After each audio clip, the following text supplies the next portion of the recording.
Hey everyone, and welcome to Mighty Ride Junkies. So I'm finally starting this channel and I'm really excited. It's something I've been pondering about for a while and now I finally have the chance to start it. Basically, what I'm going to do with this channel is it's going to focus on the specs and the history and little details of the theme parks and the roller coasters that you all love. I've seen a lot of YouTube videos that have POV or point of view of roller coasters or even complete walkthroughs at the park, and I love these videos. But I thought I'd do something cool and show the rich history of certain amusement parks and basically how they were and how they became to what they are today. So for the next couple of videos, we'll be looking at all the rides and the history from Six Flags Magic Mountain, which is located in Santa Clara, California, which is located in the Los Angeles County. So before we dive into one of the nation's #1 thrill parks, let's take a look back at how the park came to be. So the story begins with a guy named James F. Dickinson, who was the CEO of a company called Newhall Land, which was a farming company. Dickinson's company owned acres of unused land that another company had been eyeing. See, Magic Mountain would later become one of the best theme parks to find roller coasters that would send you through negative and positive G-forces that hadn't even been seen before. The park would take someone's wildest dreams and make it a reality. A park where every time you stepped on the ride and were buckled in, you would hold onto the restraining bars until your knuckles were white. And the perfect company that wanted this to happen was SeaWorld, a company that had never done roller coasters before. SeaWorld had already had moderate success with its park just across the freeway in San Diego, but as everyone here knows, the park wasn't about thrill rides, but instead about educating people in a fun way about marine wildlife, and seeing what tricks you could make a giant orca whale do. But that wasn't enough for the company, as they were aiming to get a new park that would be similar to Disneyland, which had opened 9 years prior. So when the company saw a new opportunity in a fairly new city, SeaWorld contacted Newhall Land and Dickinson in 1968. After a very short proposal, Dickinson loved the idea, and on November 17, 1969, ground had officially been broken for California Adventure. Wait, what? You see, before Disney coined the name of their park in 2001, it was a working title for Magic Mountain. And of course, this could be the reason why Disney calls their park Disney's California Adventure. So why did the name change? Well, SeaWorld basically started giving Newhall the cold shoulder. SeaWorld had come to the conclusion that the area and location of the park wasn't going to make profit based on low attendance and instead continued their investments in their second park, SeaWorld Ohio, which opened in 1970. Now, depending on how you look at Magic Mountain's track record, this was either a really smart business move or completely stupid. In 2001, Magic Mountain had a steady incline of attendance, eventually getting 2.5 million people passing their gates by 2005 and breaking 3 million by 2015, making it the 18th most attended park in the United States and the 41st worldwide. Meanwhile, SeaWorld Ohio was just a crap show of interest, and the park was looking to close down. Instead, the company sold it to Six Flags. With SeaWorld no longer in the picture, the park was officially named Magic Mountain and opened to the public on May 29, 1971, on a 200-acre land with about 33 rides. Also in that year, the company had reached an agreement with Warner Brothers Studios to use their characters from the Looney Tunes in their parks. However, by the following year, the characters were gone. But don't worry, they obviously came back, and we'll get to that. Instead, Magic Mountain had created their own characters that didn't catch on as well as a certain mouse, and by the mid-80s, they were gone.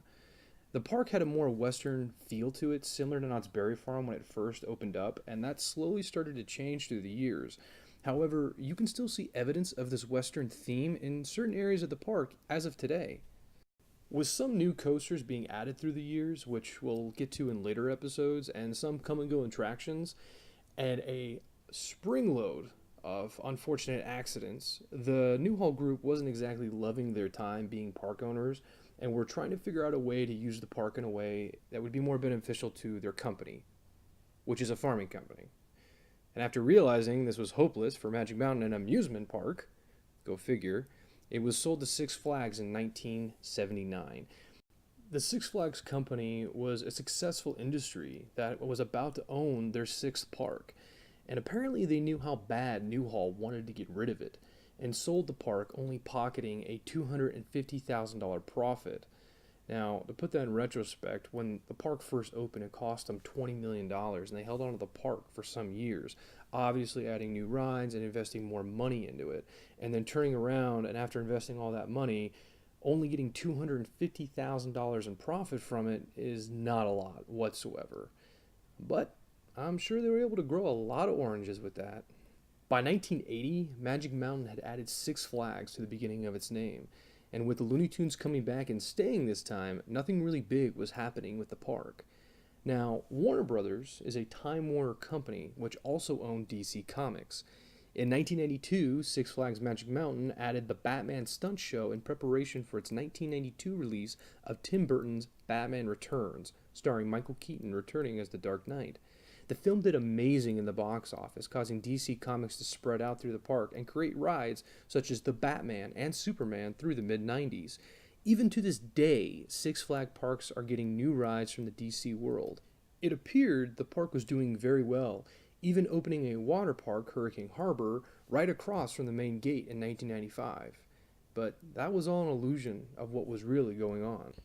By 2004, the company Six Flags was in a magic mountain of debt. Struggling to survive, the company attempted to sell anything it could in order to bring the debt down. The following year, Hurricane Katrina hit the East Coast and Six Flags New Orleans. The park became unusable from the damage, and they had no choice but to cut ties with the city of New Orleans and its park. Struggling to recover, the company had no choice but to put some of their parks up for sale, including Magic Mountain and Hurricane Harbor. Now, Magic Mountain wasn't exactly a thriving park anymore. It was not only struggling with attendance issues compared to previous years, but also major issues with gang activity. And they're mainly talking about an event that happened in 1993 in which there was basically a little mini riot with a bunch of people that caused about close to $1 million in damage from merchandise being stolen, and actual cops had to run into the park in riot gear to break it up. Now, someone who's been to this park recently and many years prior to that, this really isn't an issue anymore. After you go through the 50 metal detectors just to get into the park, the first thing you'll notice is that there is an LA County Sheriff's Department station inside the park. Yeah, how does it feel to be that sheriff's deputy? You're partying with your buddies, you're celebrating, you all got out of jail, and you're going to be working a beat cop now, and hey, buddy, where you going? Well, I'm going to Compton. Where you going, bro? Hey, I'm going Industry. Where you going, bro? And you just sit there and smile. The park now is definitely a family-oriented park, and that's what they were trying to get to. But they were struggling to get what they wanted.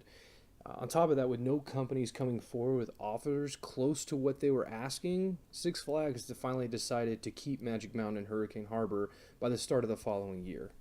Struggles still persisted the company, and it ended up filing for bankruptcy in 2008.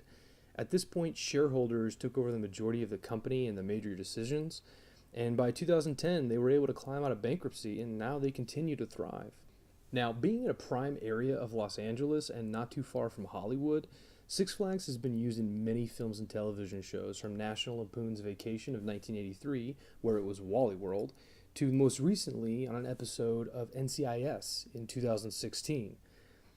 Six Flags is continuing to grow and add rides. These next episodes will be focusing on those rides chronologically from release, so you can see the evolution of the park and how it basically came to what it is today. Anyways, guys, that's about all I have for right now for the brief history of Six Flags Magic Mountain. Thanks for watching, and if you enjoyed watching this video or learned something new, give that like button a hit, and if you want to learn more, please subscribe. Thanks, guys. Take care.